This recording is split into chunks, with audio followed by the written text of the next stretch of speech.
E aí galera, tudo bem com vocês? Olha, eu quero começar esse vídeo com um desafio mental. Imagina que você tem superpoderes. Sério, foca aqui comigo.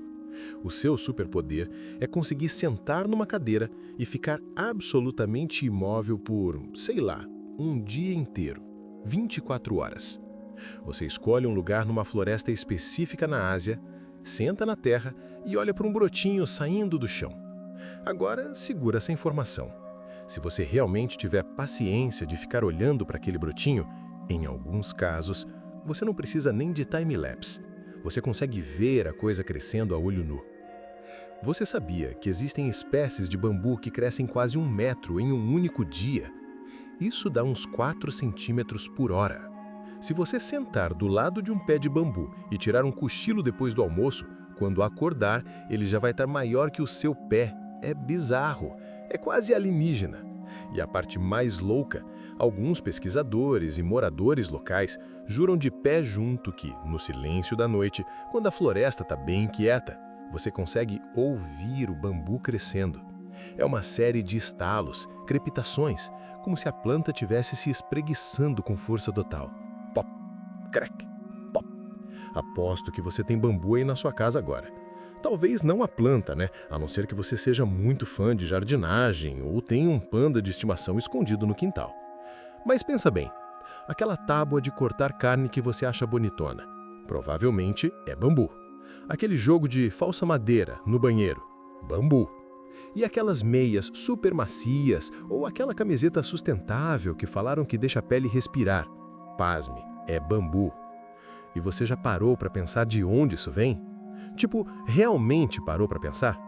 Porque a gente trata o bambu como se fosse madeira, mas ele não é madeira.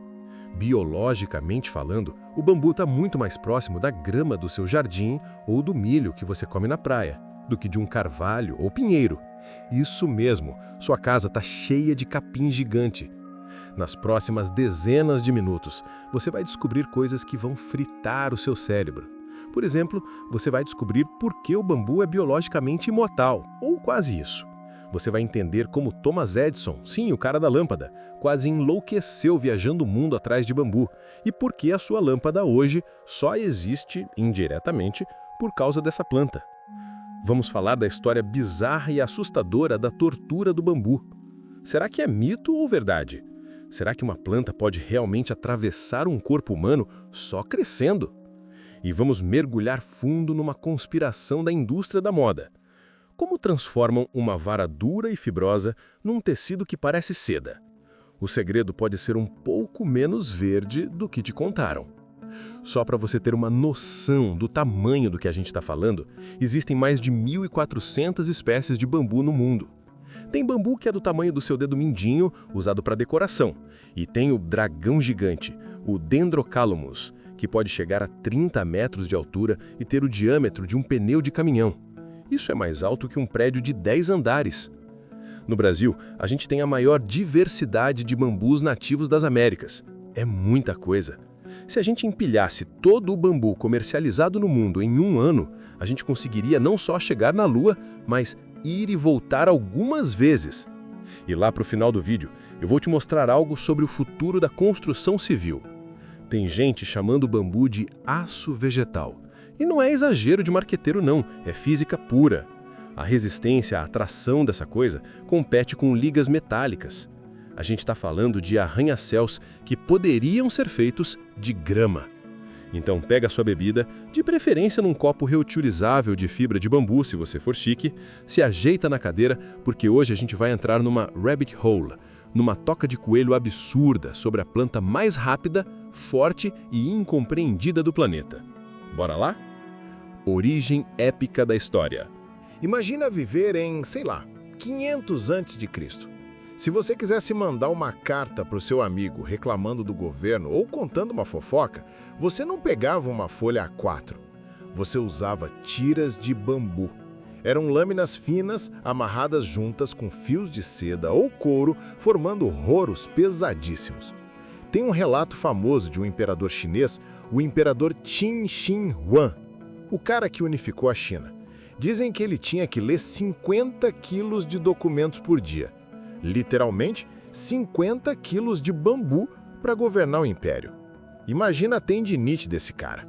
Mas o momento que eu quero focar aqui, o verdadeiro momento eureka que conecta o bambu com a tecnologia moderna, aconteceu muito mais recentemente e envolve um dos maiores inventores da história em um momento de desespero total. Corta para o ano de 1880. Estamos nos Estados Unidos, no famoso laboratório de Menlo Park. Thomas Edison está arrancando os cabelos. A cena devia ser caótica. Cheiro de queimado no ar, centenas de filamentos pretos e torrados em cima das bancadas e uma equipe de assistentes com olheiras profundas de quem não dormia há dias. O problema era o seguinte: Edison sabia fazer a lâmpada acender. Isso era fácil. O problema era fazer a lâmpada não apagar em 2 minutos. Ele precisava de um filamento, aquele fiozinho que brilha lá dentro, que aguentasse o calor sem derreter e sem quebrar. Eles testaram de tudo, e quando eu digo tudo, é tudo mesmo. Fio de algodão, queimou. Linha de costura, virou cinza. Parpelão, nada. Cabelo da barba de um assistente ruivo? Sim, eles testaram. Dizem as más línguas que até funcionou um pouquinho, mas cheirava mal. Aí, reza a lenda que Edison estava meio distraído no laboratório, talvez mexendo num leque de bambu japonês que estava ali em cima de uma mesa. Um presente ou uma decoração qualquer. Ele olhou para as fibras daquele leque e pensou: isso é duro? Isso é flexível? E se... Ele arrancou uma tira do leque, carbonizou num forno, transformou em carvão puro, mantendo a estrutura, e botou dentro do bulbo de vidro. Ligou a eletricidade. A luz acendeu e ficou acesa, não por minutos, mas por horas. O bambu tinha a estrutura celular perfeita. Eram tubos microscópicos de celulose extremamente resistentes que, quando viravam carvão, conduziam a eletricidade perfeitamente. Mas Edison, sendo o perfeccionista maníaco que era, não se contentou com o bambu do leque. Ele decidiu que precisava encontrar o bambu perfeito, o bambu supremo. E aqui começa a parte Indiana Jones da história. Edison gastou uma fortuna, cerca de $100 mil na época, o que hoje seria milhões de dólares, mandando exploradores para os cantos mais remotos do mundo. Ele mandou um cara chamado William Moore para a China e para o Japão. Mandou outro chamado James Rickelton para o meio da Amazônia e para as selvas da Índia. Imagina a cena, esses caras no século XIX, de terno e chapéu, abrindo caminho na mata com facão, enfrentando malária, cobras, tigres, tudo para achar um pedaço de grama perfeito para o chefe deles em New Jersey. O Sr. Rickelton, por exemplo, testou centenas de tipos. Ele arrancava, carbonizava ali mesmo na selva e mandava para o Edison. No final das contas, o vencedor foi um tipo específico de bambu japonês da região de Kyoto, que crescia perto de um santuário shintoísco. A história é poética. O material que iluminou o mundo moderno veio de um lugar sagrado e antigo do Japão. As primeiras lâmpadas comerciais da General Electric, que ficaram no mercado por quase 10 anos até surgiu o tungstênio, todas eram feitas de bambu carbonizado. Se não fosse por essa planta, a gente teria ficado no escuro por muito mais tempo. Mas a origem do uso do bambu tem outros marcos insanos. Olha essa timeline visual rápida para você se situar. Perto de ano 950 DC, na China. A invenção da lança de fogo, ou fire lance. Os chineses pegaram tubos ocos de bambu, encheram de pólvora negra e pedras, amarraram na ponta de uma lança, quando acendiam o pavio, bum, fogo e projéteis na cara do inimigo. Foi basicamente o avô da espingarda e do canhão. O bambu foi a primeira arma de fogo da história. Ano 105 DC. Cai Lun, um oficial chinês, aperfeiçoa a fabricação de papel misturando fibras de bambu, redes de pesca e trapos. O bambu democratizou o conhecimento antes de Gutenberg. Ano 1854. A pesca moderna muda. A vara de pescar sextavada de bambu split can é inventada no Ocidente. Até hoje, os puristas da pesca dizem que nada supera a sensibilidade do bambu. E avançando para o século XXI, a revolução da viscose de bambu. De repente, a planta dura virou o sinônimo de tecido mole e luxuoso. O mais fascinante é ver a reação das pessoas ao longo da história. Quando os europeus chegaram na Ásia e viram construções inteiras feitas sem um único prego de metal, só bambu e amarrações, eles acharam que era construção de pobre. Ah, eles usam grama porque não tem pedra ou madeira boa. Mal sabiam eles. Um terremoto batia, as casas de tijolo europeias caíam e a cabana de bambu só balançava para lá e para cá, dançando com o tremor, e continuava de pé. A flexibilidade era a maior força. E não foi sem intenção que essas descobertas aconteceram. No caso do papel, por exemplo, os segredos de fabricação usando bambu eram guardados a 7 chaves. Dizem que prisioneiros de guerra chineses capturados pelos árabes na Batalha de Talas, em 751, foram forçados a revelar o segredo da polpa de bambu. E foi assim que a fabricação de papel chegou no Oriente Médio e depois na Europa. Cada nó nesse caule de bambu conta uma história de guerra, espionagem, religião ou ciência. Como é feito hoje? O processo completo. Agora segura na minha mão, virtualmente, que eu vou te levar para dentro de uma fábrica gigantesca moderna. Esquece aquela imagem artesanal do velhinho cortando bambu na beira do rio. Hoje, o negócio é alta tecnologia industrial, high-tech pesada. Vamos focar em como é feito aquele piso de bambu chiquérrimo, ou aqueles painéis que parecem madeira maciça, e depois eu explico o tecido. Etapa 1. A colheita crítica. Tudo começa na floresta, geralmente na China, que detém a maior parte da produção comercial da espécie moso. Mas aqui tem um segredo que quase ninguém conta. O timing é tudo. Se você cortar o bambu muito jovem, menos de 3 anos, ele é mole demais, cheio de água e açúcar. Se cortar muito velho, mais de 7 anos, ele fica quebradiço e podre por dentro. Tem uma janela de cachinhos dourados, entre 4 e 5 anos de idade. É ali que a lignificação está perfeita. Os agricultores marcam os caules com o ano que nasceram, tipo tatuar a data de nascimento, para saber exatamente quando voltar. Eles cortam na base com motosserras, num trabalho braçal intenso em terrenos íngremes. Etapa 2. Transporte e o banho químico.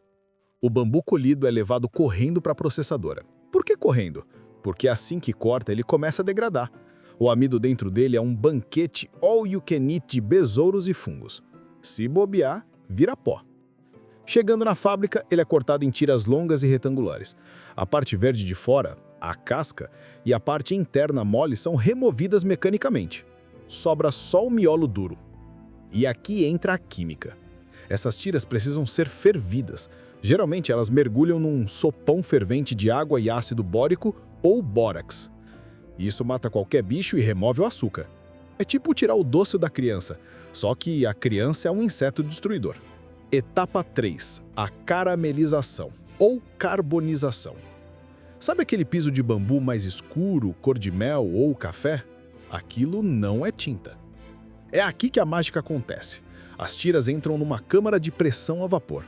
É basicamente uma panela de pressão industrial gigante. O calor cozinha o açúcar restante dentro das fibras e ele carameliza. Exatamente igual a cebola caramelizada no seu hambúrguer. Quanto mais tempo no vapor, mais escuro fica. O cheiro na fábrica nessa hora é doce, tostado, um cheiro de madeira assada. Etapa 4. A secagem e a engenharia. Depois de sair do spa químico e térmico, as tiras têm que secar. Elas ficam semanas em estufas climatizadas até atingirem a umidade exata, geralmente entre 6% e 9%. Se secar demais, racha. Se secar de menos, mofa. Etapa 5. O grande sanduíche. Agora vem a parte bruta. Se você fosse tentar colar isso em casa com super cola, ia cair aos pedaços. Na fábrica, eles pegam essas tiras, passam numa máquina que aplica uma cola estrutural ultra forte e empilham. E a mágica não é só juntar, é esmagar. Existem prensas hidráulicas enormes, estamos falando de milhares de toneladas de pressão. Para o tal Strand Woven Bamboo, o tipo mais duro, eles pegam as fibras, desalinham elas propositalmente e prensam tanto, mas tanto que o bambu vira um bloco sólido 2 vezes mais duro que o carvalho. Imagine pegar um maço de canudinho de plástico e apertar tanto até eles derreterem e virarem um bloco único de plástico. É isso que acontece com as fibras. O resultado sai quente, pesado e denso como uma pedra. A partir daqui, o bambu prensado é tratado como madeira normal. Serras cortam nos tamanhos certos, máquinas lixam para ficar lisinho e uma cabine de pintura aplica 6, 7 camadas de verniz anti-risco com cura UV, raio ultravioleta. Mas e a roupa, a tal viscose? Aqui o processo é totalmente diferente e, honestamente, menos romântico. Para fazer a sua camiseta de bambu, 1. Eles pegam o bambu e moem até virar uma polpa. 2. Jogam essa polpa numa sopa de soda cáustica e disulfeto de carbono, químicos bem agressivos. Isso dissolve a celulose numa gosma laranja viscosa, daí o nome viscose. Essa gosma é forçada através de furinhos minúsculos, tipo um chuveirinho microscópico, direto para dentro de um banho de ácido sulfúrico. Quando a gosma toca o ácido, ela endurece instantaneamente e vira fio. Então, a fibra da sua roupa não é a fibra natural da planta que foi penteada, é uma fibra regenerada, quimicamente. É macio? Muito. É natural? É química feita a partir de planta.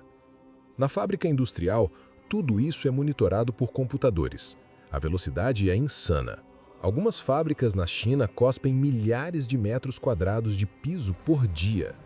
Se você fosse fazer isso artesanalmente, levando em conta o tempo de secagem e colagem, você levaria uns 3 meses para fazer o piso de uma sala. A indústria faz em 4 horas de tempo de máquina, sem contar a secagem. Curiosidade de bastidores. Os caras que operam a prensa de bambu costumam usar protetores auriculares duplos, porque quando a prensa fecha com milhares de toneladas, às vezes uma tira de bambu estoura. O som é igual a um tiro de rifle dentro de um galpão fechado. Pau! A escala é impressionante. É como um formigueiro humano e mecânico trabalhando para transformar o mato do panda na sua sala de estar. Curiosidades e histórias bizarras. Chegamos na minha parte favorita. A fofoca histórica, o lado B, as bizarrices. História 1. O mito ou realidade da tortura. Você já deve ter ouvido essa história de terror. Dizem que na Segunda Guerra Mundial, japoneses usavam tortura de bambu em prisioneiros americanos. A ideia era diabólica. Amarravam a vítima deitada em cima de um broto de bambu recém-nascido, apontado para as costas dela. Como o bambu cresce incrivelmente rápido e tem uma ponta dura e afiada capaz de furar terra compactada, bom, você imagina. Em alguns dias, o bambu cresceria através da pessoa, vivo. Mas isso é verdade? Por muito tempo acharam que era lenda urbana. Até que o programa Mythbusters, Caçadores de Mitos, decidiu testar. Eles fizeram um torso de gelatina balística que imita a carne humana e colocaram sobre um bambu numa estufa. Resultado, o bambu não só perfurou, como atravessou o boneco completamente em 3 dias. Cresceu através dele. Então, a ciência diz que é plausível. Mas, historicamente, não existem registros oficiais confirmados de que isso foi usado sistematicamente. Provavelmente foi uma história de terror que soldados contavam para assustar os novatos, mas a física por trás é assustadoramente real. História 2. A Flor da Morte. Gregarismo. Essa aqui parece coisa de filme apocalíptico. A maioria das plantas floresce todo ano, certo? O bambu não. Algumas espécies de bambu florescem apenas uma vez a cada 60 ou 120 anos. E aqui vem a parte bizarra. Quando chega a hora, todos os bambus daquela espécie, no mundo inteiro, florescem ao mesmo tempo. Não importa se um está na Índia, outro no Brasil e outro num vaso na Inglaterra. Se eles vieram da mesma semente ancestral, eles sabem que é a hora. É como se tivesse um relógio biológico sincronizado via Wi-Fi místico. Depois de dar a flor e produzir sementes, que parecem arroz, todos eles morrem. A floresta inteira morre, vira palha seca. Isso gera um problema histórico terrível chamado Maltan, na Índia. Quando o bambu produz toneladas de sementes e morre, a população de ratos da floresta explode, porque tem comida infinita. Eles se multiplicam aos milhões. Quando a semente acaba, esse exército de ratos invade as vilas e fazendas, devorando tudo. Gerações de fome na Ásia foram causadas pelo ciclo do bambu. Bizarro, né? A planta morre e leva a economia local junto. História 4. A gambiarra aérea da Segunda Guerra. Durante a Segunda faltava tudo. Metal, borracha, tudo estava escasso. No Japão, a falta de material era crítica. O que eles fizeram? Aviões de treino feitos de bambu. O Yokozuka K-5Y, apelidado de salgueio pelos aliados, tinha muitas partes de madeira e estrutura reforçada, mas houve experimentos, inclusive, com tanques de combustível auxiliar feitos de bambu trançado e impermeabilizado com laca. Dizem que eram leves, mas inflamáveis demais. Imagina pilotar um tanque de combustível voador de palha. Essa é genial. No Camboja, depois da guerra e do Khmer Rouge, o sistema ferroviário estava destruído. O que o povo fez? Inventou o Norri. É uma plataforma feita de ripas de bambu, com um motor de barco ou de moto velho acoplado, que eles colocam em cima dos trilhos velhos. Eles voam a 40 km por hora nessas jangadas de bambu sobre trilhos. É o transporte público não oficial. A regra de ouro lá é: se dois Norris se encontram vindo em direções opostas num trilho único, o que tem menos passageiros ou carga é desmontado ali mesmo, na hora, tirado do trilho para o outro passar e remontado depois. Demora uns 2 minutos. Eficiência total. Cultura pop e fatos rápidos. O bambu está em todo lugar. Lembra daquele episódio clássico do Pica-Pau descendo as corredeiras em barris? Muitos daqueles cenários e construções de tiki bar que explodiram nos anos 50 no Zessá vieram dessa fascinação com o exótico do bambu. No Minecraft, quando adicionaram bambu e pandas, virou uma febre. A comunidade aprendeu que dava para usar bambu como combustível de fornalha e para fazer andaimes, imitando a vida real. Porque em Hong Kong, até hoje, os andaimes de arranha-céus modernos de vidro são feitos de bambu, não de aço. É mais leve, mais barato e resiste melhor aos tufões, porque enverga. E uma última curiosidade, numérica. Se você plantar um único bambu hoje, sem controle, por causa do sistema de raízes rizomático dele, em 10 anos você não vai ter 10 bambus. Você pode ter uma mini floresta cobrindo o seu quintal inteiro e o do vizinho. Ele é considerado espécie invasora em muitos lugares por causa disso. É o hóspede folgado do mundo vegetal. O negócio por trás do produto. Agora vamos falar de grana. Porque no fim do dia ninguém planta bilhões de hectares só porque o panda é fofinho. O mercado global de bambu gira em torno de 70 a 80 bilhões de dólares por ano. Para você ter uma ideia, isso é maior que o PIB de muitos países pequenos. É um império. Custos e lucros. A mágica econômica do bambu está no fato de que ele é essencialmente capim grátis em termos de replantio. Diferente do carvalho, que você corta e espera 40, 60 anos para crescer outro, o bambu você corta e no ano que vem ele está lá de novo, sem plantar nada. Vamos fazer um breakdown de custo hipotético de um piso de bambu. De cada R$100 que você paga numa caixa de piso, R$10 a R$15 é a matéria-prima, barata pra caramba na fonte.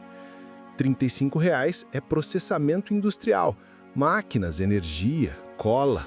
A cola é cara. R$20 é logística e transporte. Lembra que isso quase sempre vem da China, atravessando o oceano.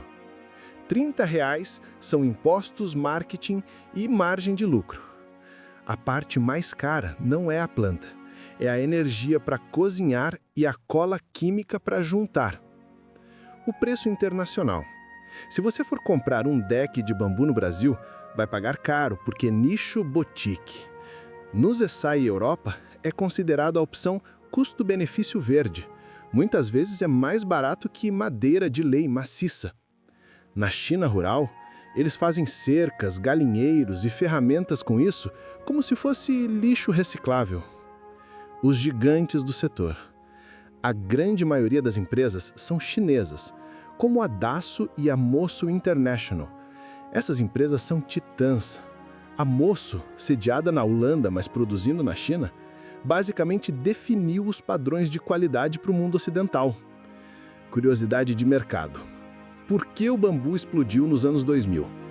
Foi uma jogada de marketing. O mundo começou a ficar preocupado com o desmatamento da Amazônia e das florestas tropicais. O marketing do bambu chegou com o pé na porta dizendo: "Ei, não corte árvores, corte grama." Isso fez as vendas subirem verticalmente, igualzinho o próprio bambu. O consumo está mudando. Antigamente era artesanato.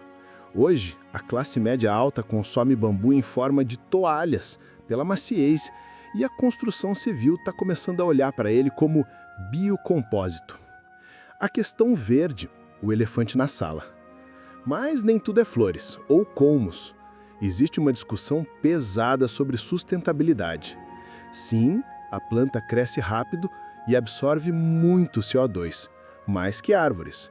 Isso é ótimo, mas para processar o tecido, usa-se muita química tóxica, que, se não for bem tratada, polui rios.